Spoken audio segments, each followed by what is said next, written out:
Breaking news തുടരുന്നു. മറ്റു വാർത്തകളുമായി. ശബരിമല സ്വർണ്ണക്കൊള്ള കേസിലെ അന്വേഷണ പുരോഗതി സംബന്ധിച്ച് SITയുടെ ഇടക്കാല റിപ്പോർട്ട് ഹൈക്കോടതിയിൽ സമർപ്പിച്ചു. അന്വേഷണ ഉദ്യോഗസ്ഥരായ ADGP H. Venkatesh, S. Sasidharan എന്നിവർ കോടതിയിൽ ഹാജരായി. അറ്റകുറ്റപ്പണിക്ക് ശേഷം ശബരിമലയിൽ തിരിച്ചെത്തിയത് യഥാർത്ഥ പാളികളല്ലെന്ന് ശാസ്ത്രീയ പരിശോധനാ റിപ്പോർട്ടിൽ സൂചനകളുണ്ട്. പാളികളുടെ ശാസ്ത്രീയ ഘടനയിൽ വ്യത്യാസമുണ്ട്. ഡ്യൂപ്ലിക്കേറ്റ് പാളിയാണോ എന്ന് ഉറപ്പിക്കാൻ കാലപ്പഴക്കത്തിൽ വ്യക്തത തേടും. തിരുവനന്തപുരം VSSയുമായി വീണ്ടും ചർച്ച നടത്താൻ SIT തീരുമാനിച്ചിട്ടുണ്ട്. കണക്കാക്കിയതിനേക്കാൾ ഇരട്ടിയിലേറെ സ്വർണം നഷ്ടമായി എന്നാണ് നിഗമനം. ഷഫീദ് റാവുത്തർ തിരുവനന്തപുരത്ത് വിവരങ്ങളുമായിട്ട്. ഷഫീദ്, ഇത്രയും നാൾ നമ്മളെല്ലാവരും കാത്തിരുന്നത് അന്വേഷണ സംഘത്തിനോടൊപ്പം തന്നെ ഈ യഥാർത്ഥ സ്വർണ്ണപ്പാളികൾ തന്നെയാണോ ശബരിമലയിലേക്ക് സ്വർണം പൂശാൻ കൊടുത്ത ശേഷം തിരികെ എത്തിയിട്ടുള്ളത് എന്നതാണ്.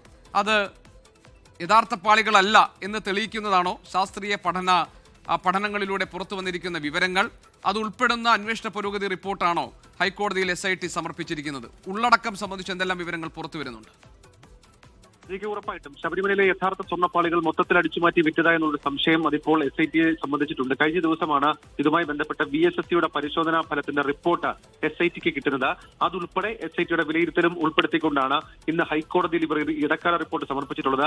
അന്വേഷണ ഉദ്യോഗസ്ഥരായിട്ടുള്ള ADGP H. Venkatesh, SP S. Sasidharan എന്നിവർ നേരിട്ട് ഹൈക്കോടതിയിൽ ഹാജരായാണ് ഈ റിപ്പോർട്ട് സമർപ്പിച്ചത്.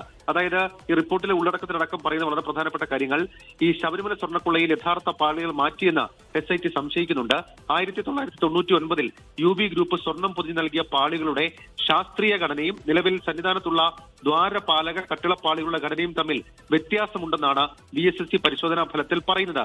എന്നാൽ പാളികളുടെ കാലപ്പഴക്കം കൃത്യമായി പറഞ്ഞിട്ടില്ല. അതിനാൽ ഈ ഘടനയിലെ വ്യത്യാസം ഹൈക്കോടതിയെ അറിയിച്ച ശേഷം VSSയുമായി വീണ്ടും ആശയവിനിമയം നടത്താനാണ് അന്വേഷണ സംഘത്തിന്റെ തീരുമാനം. കൂടുതൽ വിവരങ്ങൾ VSSയിൽ നിന്ന് ലഭിച്ചാൽ മാത്രമേ പാളികൾ വിറ്റെന്നും നിലവിൽ ശബരിമലയിലുള്ളത് ഡ്യൂപ്ലിക്കേറ്റ് ആണെന്നും ഉറപ്പിക്കാനാവുമെന്നാണ് SIT പറയുന്നത്. ഏതായാലും അത് അങ്ങനെ നടക്കുമ്പോൾ തന്നെ ശബരിമലയിൽ നിന്ന് കൊള്ളയടിച്ച സ്വർണത്തിന്റെ അളവ് കൂടിയേക്കും എന്നുള്ള വിവരം കൂടി ഇപ്പോൾ പുറത്തേക്ക് വരുന്നുണ്ട്. നിലവിൽ ഉറപ്പിച്ചത് 585 ഗ്രാം അഥവാ 74 പവൻ സ്വർണത്തിന്റെ മോഷണമാണ്. ഇതിന്റെ ഇരട്ടിയിലേറെ നഷ്ടപ്പെട്ടെന്നാണ് അന്വേഷണ സംഘത്തിന്റെ നിഗമനം. ഈ സ്വർണ്ണപ്പാളികളുടെ താരതമ്യ പരിശോധനയിലാണ് ഇക്കാര്യം ഉറപ്പിക്കുകയും ചെയ്തിട്ടുള്ളത്. ഏതായാലും ഇന്ന് ഹൈക്കോടതി എടുക്കുന്ന നീക്കങ്ങൾ അത് നിർണായകമായി മാറും. GK, ഇതിലെ ഏറ്റവും പ്രധാനപ്പെട്ട കാര്യം ഇപ്പോൾ ഈ VSSയുമായി വീണ്ടും ചർച്ച നടത്തി ഇതിൽ വീണ്ടും അന്വേഷണവുമായി മുന്നോട്ട് പോകാനാണല്ലോ SIT തീരുമാനിച്ചിരിക്കുന്നത്. ഷഫീദ്, അല്ലേ?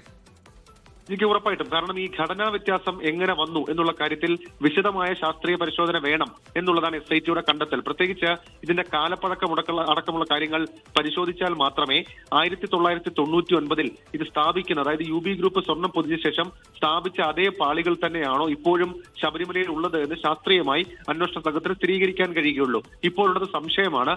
മാത്രമല്ല, ഈ പാളികളുടെ ഘടനാ വ്യത്യാസം എന്നതിനപ്പുറത്തേക്ക് ഇതിന്റെ കാലപ്പഴക്കം കൃത്യമായി പരിശോധിച്ചു കഴിഞ്ഞാൽ അതിന് അക്കാര്യത്തിൽ വിവരം ലഭിക്കും. അങ്ങനെയാണെങ്കിൽ ശബരിമല സ്വർണ്ണക്കൊള്ളയുടെ വ്യാപ്തി കൂടും. ശബരിമലയിലെ സ്വർണ്ണപ്പാളികൾ അപ്പാടെ അടിച്ചുകൊണ്ടുപോയി നടത്തിയ കൊള്ള എന്ന രീതിയിലേക്ക് വരികയും ചെയ്യും. ഏതായാലും ഇതടക്കമുള്ള കാര്യങ്ങളിൽ ഹൈക്കോടതി ഇനി VSSയോട് നിങ്ങൾ തുടർന്നോളൂ എന്ന് പറഞ്ഞു കഴിഞ്ഞാൽ സ്വാഭാവികമായും SIT VSSയുമായി വീണ്ടും സംസാരിക്കുകയും അതിനുള്ള ക്രമീകരണം ഒരുക്കുകയും ചെയ്യും. അങ്ങനെയാണെങ്കിൽ അത് ശാസ്ത്രീയമായി സ്ഥിരീകരിച്ച് അന്വേഷണം മുന്നോട്ട് കൊണ്ടുപോകും. GK, ലോകത്തെവിടെയായാലും ഏത് സമയത്തും 24 വാർത്തകളും ഓഗ്മെന്റഡ് റിയാലിറ്റി പാക്കേജുകളും എക്സ്പ്ലെയിനറുകളും വിശദമായി കാണാൻ ഞങ്ങളുടെ YouTube ചാനൽ നിങ്ങൾക്ക് സബ്സ്ക്രൈബ് ചെയ്യാം.